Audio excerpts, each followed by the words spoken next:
नमस्कार, tortoise study centre में आप सभी का स्वागत है। हम लोग इस लेक्चर में देखेंगे एनिसेंट हिस्ट्री और एनिसेंट हिस्ट्री में टॉपिक होगा मौर्योत्तर काल। तो चलिए हम लोग देखते हैं, देखेंगे मौर्योत्तर काल को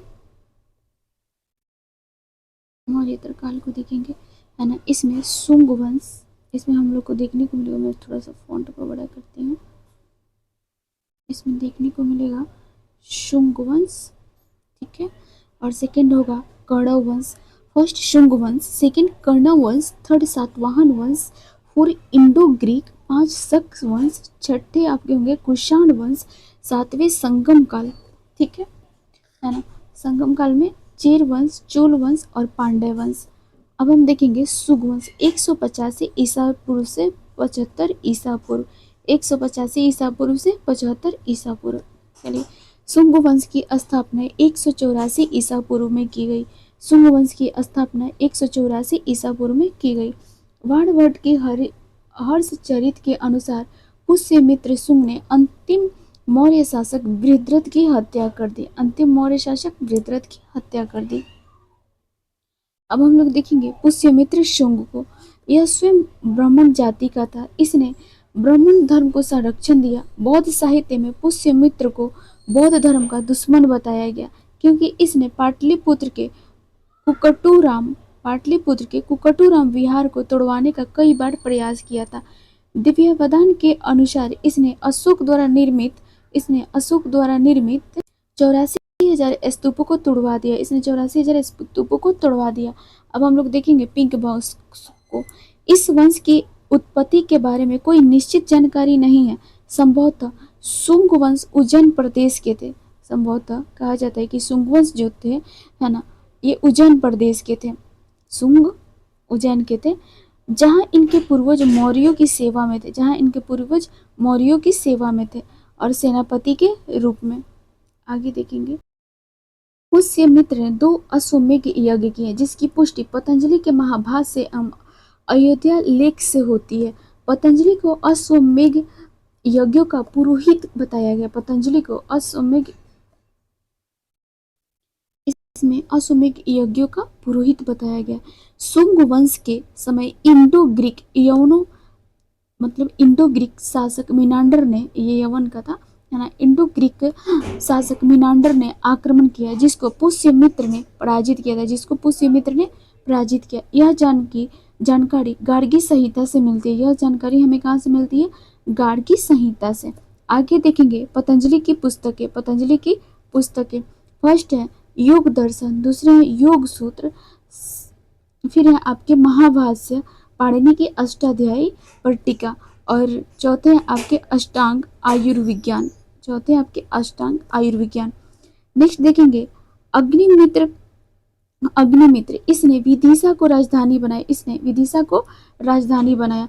कालिदास के प्रसिद्ध नाटक मालविकाग्नि मित्र में अग्निमित्र एवं मालविका की प्रेम कथा का उल्लेख है ना। अगला है अब हम लोग का भागभद्र। अब हम लोग देखेंगे भागभद्र को, ठीक है। शुंग वंश का 9वां शासक था भागभद्र। शुंग वंश का क्या था? 9वां शासक था। इसके दरबार में इंडो ग्रीक शासक एंटियोल किडास का दूत हेलियोडोरस आया था। कौन आया था? हेलियोडोरस आया था। इसने भागवत धर्म को स्वीकार किया। हेलियोडोरस ने विदिशा के बेस नगर में गरुड़ स्तंभ स्थापित किया था। विदिशा के बेस नगर में गरुड़ स्तंभ क्या किया था? स्थापित किया था। अब हम लोग देखेंगे देवभूति शुंग वंश का अंतिम शासक था। इस समय शुंग वंश की राजधानी विदिशा थी। सांची स्तूप का विस्तार भी इनके समय हुआ।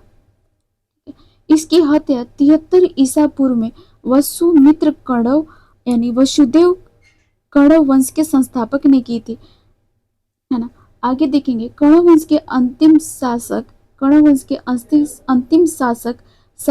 सुशर्मा थे, है ना।